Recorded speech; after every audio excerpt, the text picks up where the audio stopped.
तो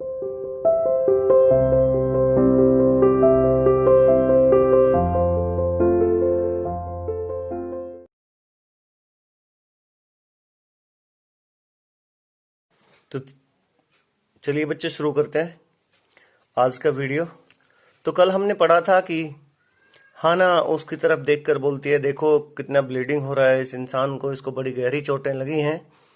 और अब समय कुछ ऐसा हो गया था कि ना तो बीच पर कोई फिशरमैन था, ना ही बीच कॉमर्स जो बीच पे आते हैं इधर उधर अजीब अजीब चीज़ें वहाँ से उठाते हैं, अलग अलग शौक होते हैं सबके। वो कंसिडर्ड दैट दे अटेंड, उन्होंने भी सोच लिया कि अब दिन खत्म हो गया, अर्थात वो भी वहां से चले गए थे। अच्छा, अब आगे की कहानी पे चलते हैं।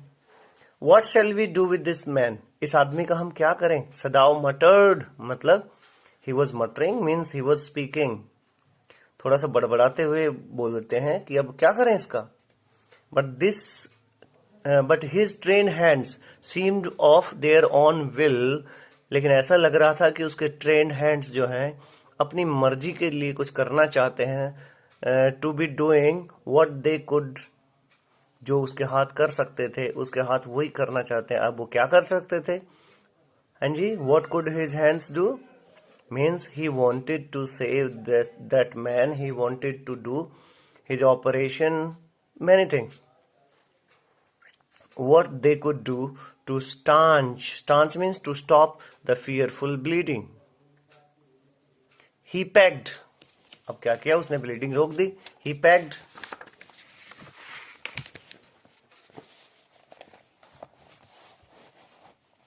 yes this is,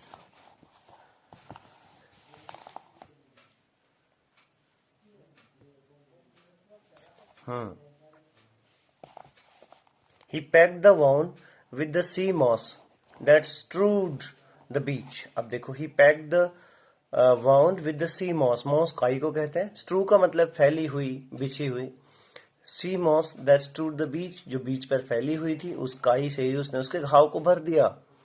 The man moaned, moan मतलब कराना, रोना चिल्लाना।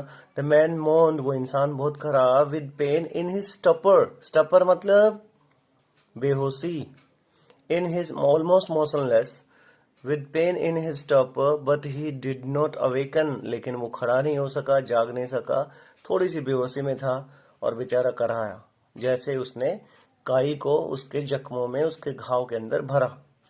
The best thing that we could do would be to put him back in the sea.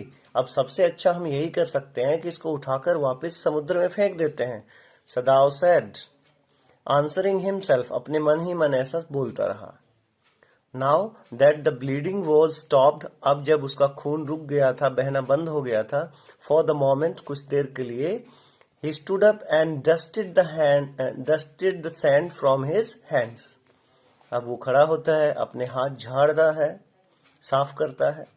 Yes, undoubtedly, that would be the best, Hannah said steadily. और बड़े धीरे से हाना ने कहा कि ठीक है, यही ठीक रहेगा, इसको वापस समुद्र में फेंक देते हैं।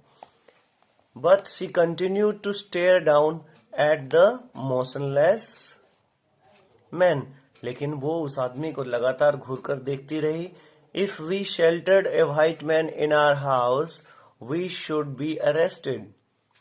And if we turned him over as a prisoner, he would certainly die, सदाव said. सदाव ने कहा कि अगर हम इस आदमी को अपने घर में रखेंगे तो हो सकता है हमें अरेस्ट कर लिया जाए, और if we turn him over as a prisoner, और एक प्रिजनर की तरह अगर इसको वापस हवाले कर देंगे, he would certainly die, तो ये मर ही जाएगा, सदाव said. The kindest thing would be to put him back into the sea.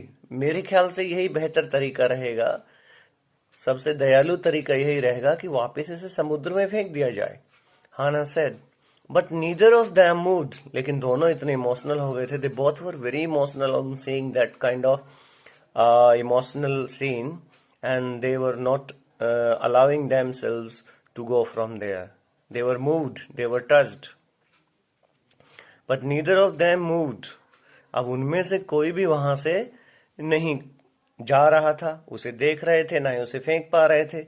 They were staring with a curious repulsion upon the inert figure. अब देखिए भैया, they were staring with a curious, curious होता है बड़ी जिज्ञासा भरा, repulsion का मतलब नफरत।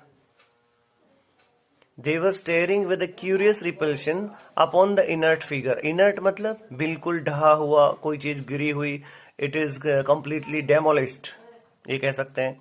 अब ढहा हुआ फिगर किसका कहा गया है? उस आदमी का, बेचारे में जान तो थी नहीं है, बिल्कुल पड़ा था। तो उसको ढहे हुए फिगर को, it means at that man they were looking very with very curious repulsion, बड़ी नफरत भरी नजरों से देख रहे थे। What is he, Hana whispered. फिर हाना ये बोली, आखिर ये है क्या, है क्या? व्हाट इज ही का मतलब डॉक्टर है, इंजीनियर है क्या? There is something about him that looks American. हाँ, ऐसा लगता है कि ये कोई अमेरिकन है, Sadao said. He took up the battered cap, उसने फटी हुई उसकी टोपी, battered चित्रे चित्रे उड़े हुए टोपी को हटाया। Yes, there almost gone was the faint lettering। देखो, there almost gone was the faint, faint मतलब थोड़ा सा जो फीका पड़ गया है। लेटरिंग, अब ये लेटर से बना है, लेटर मतलब अक्षर जो लिखे होते हैं ABCD। तो कहता है कि वो टोपी जब उसने हटा के देखी, उसकी बैटर्ड कैप को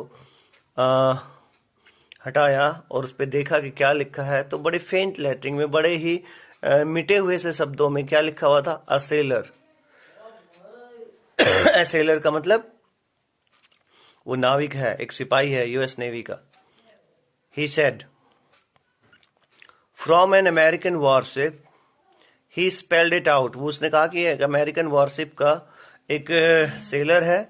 ही spelled it out US navy, और उसने पढ़ के बताया। उसने किसने? सदाव ने पढ़ के बताया कि यहाँ तो US नेवी लिखा है। The man was a prisoner of war. Oh my God, sign of exclamation. उसने कहा कि ये आदमी तो प्रिजनर ऑफ वॉर था, इसे तो हमारी आर्मी ने गिरफ्तार किया था, ये कहाँ से बच निकला? ही हैज एस्केप्ड, ये तो बच निकला। हाना क्राइड सॉफ्टली, हाना बड़े सॉफ्टली बोली, अरे ये तो बच निकला। And that is why he is bounded, और यही इसी वजह से ये जख्मी है। इन द बैक, सदाव एग्रीड, सदाव ने कहा हाँ हाँ, इसकी पीठ में चोट लगी है। They hesitated, they means Sadao and his wife. They hesitated looking at each other, एक दूसरे को देख रहे थे, हेजिटेट हो रहे थे।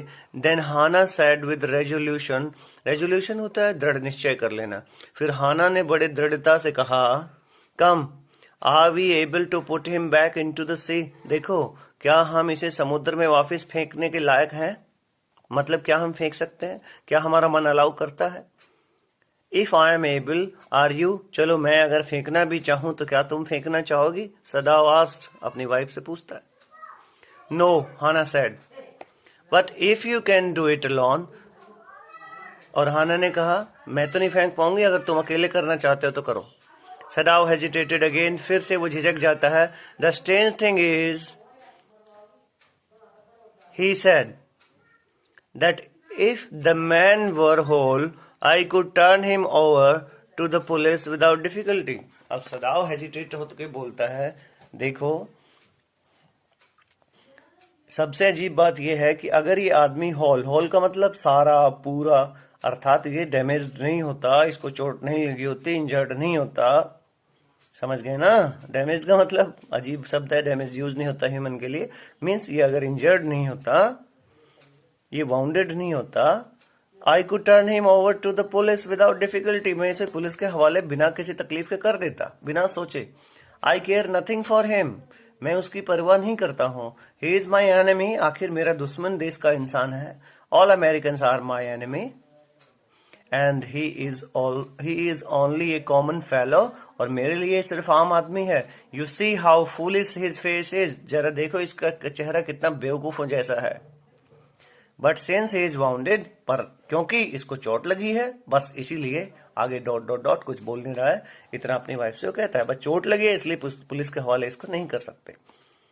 You also can not throw him back to the sea, Hana said, लेकिन हाना ने कहा पुलिस के हवाले तो नहीं कर सकते मिस्टर हस्बैंड, लेकिन आप इसे वहां फेंक भी तो नहीं पा रहे हैं। Then there is only one thing to do, we must carry him into the house, अब हमें इसको घर के अंदर कैरी करके ले जाना चाहिए, अर्थात ले जाना चाहिए। बट द सर्वेंट्स, सदाव इंक्वायर्ड, और सदाव ने अपनी वाइफ से कहा ले तो चलें, बट द सर्वेंट्स, लेकिन नौकर क्या कहेंगे, सदाव इंक्वायर्ड। आप कहानी में हमको पहले बता चुके हैं ओवरव्यू में कि नौकर बड़े खतरनाक हैं, वो ये देशद्रोही का एक्टिविटी बर्दाश्त करेंगे या नहीं करेंगे, क्योंकि ये पेट्रोटिज्म नहीं है, ये ट्रेटरशिप है। अब वो कैसे सोचते हैं देखते हैं आगे।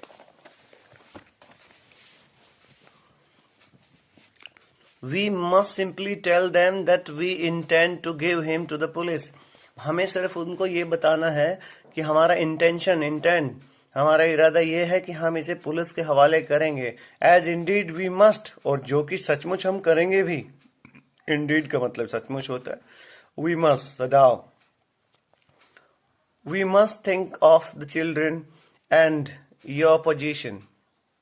अब सदाव की वाइफ बोलती है We must think of the children, हमें बच्चों के बारे में भी सोचना चाहिए, आपकी पोजीशन के बारे में भी सोचना चाहिए।